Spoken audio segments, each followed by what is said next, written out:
Okay, hi Ernie, good to see you again. Hi, Devi. Good to see you. Let's jump into that topic of the big game that you named so wonderfully. Okay. So, when we were talking about this before, we were talking about suffering. And suffering is a great way to see where that which is real is trying to get your attention because you're believing something to be true that is generally causing you some discomfort or suffering or yearning or something. But it's not the only thing. There are also sort of glimpses where you have a moment of beauty, a love affair, or a moment. I bought a new car recently. It's like the first moments I jammed that accelerator down, like it's a pretty nice experience, right? And just little things, but they are actually the thrill of being, and without the reality of being, none of that would be possible. So it's not just suffering, but also glimpses. A lovely day at the beach, like when I was meeting you, it was lovely affection. Like, oh my gosh, that's such a loveliness, and I see that as the transparency of what seems to be here, and what's right behind it is this affection and joy and ease. Um, More like I think William Blake's poems talk about that kind of thing. Yeah, thank you, Ernie. And it was really special meeting you too, first instance. Yeah. And I think it's so important that people take the time to just pause and notice that connection with another person, with the flower, with the ocean. And how do you support people seeing that underlying spark in the suffering? Now, it depends on what I'm being presented with, but I'm looking to see what they can see. First, I'm looking to see if they have any intention to play the big game. And people who come to see me more than once usually are willing, even though they don't recognize that they're at the moment not playing.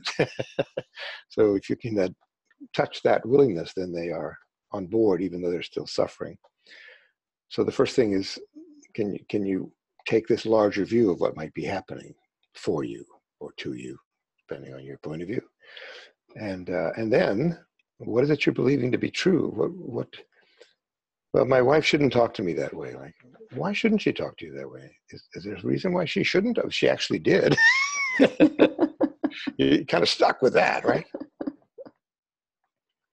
Yeah, So thank you. I believe that people shouldn't do that to one another. Like, okay, so then you're beginning to unwind the belief that is living as though it were true and generating this discomfort because reality went, no, she's going to talk to you that way. Okay, then. So now what, right? So Yeah, I love your questioning, and I like to go into like what's your behavior, what's your belief behind it, and how can you change your behavior, and then let's see once you change that behavior, possibly the outside behavior might change around that.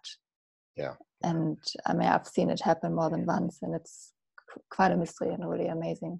Like once we change our own attitudes and behavior, Sure. that suddenly things are actually changing, and it's not the fault of the other.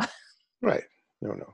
Well, when I was working as a therapist, I did a lot of couples work, and I would do that kind of thing. I would remind people, if only one person has to change here, and that could change everything. Which one are they going to be today, right? How about you? No, you.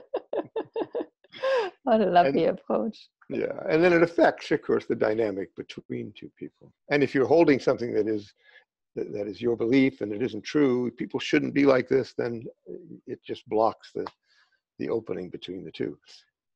But in terms of the big game, I'm not generally focused on the couple or the relationship, more on the waking up, like because this is really important. You would not be having this run-in if something is trying to love you out of your beliefs. So let's go there. Thank you, Ernie. So I look forward to our next conversation. Me too. Thanks, Davey.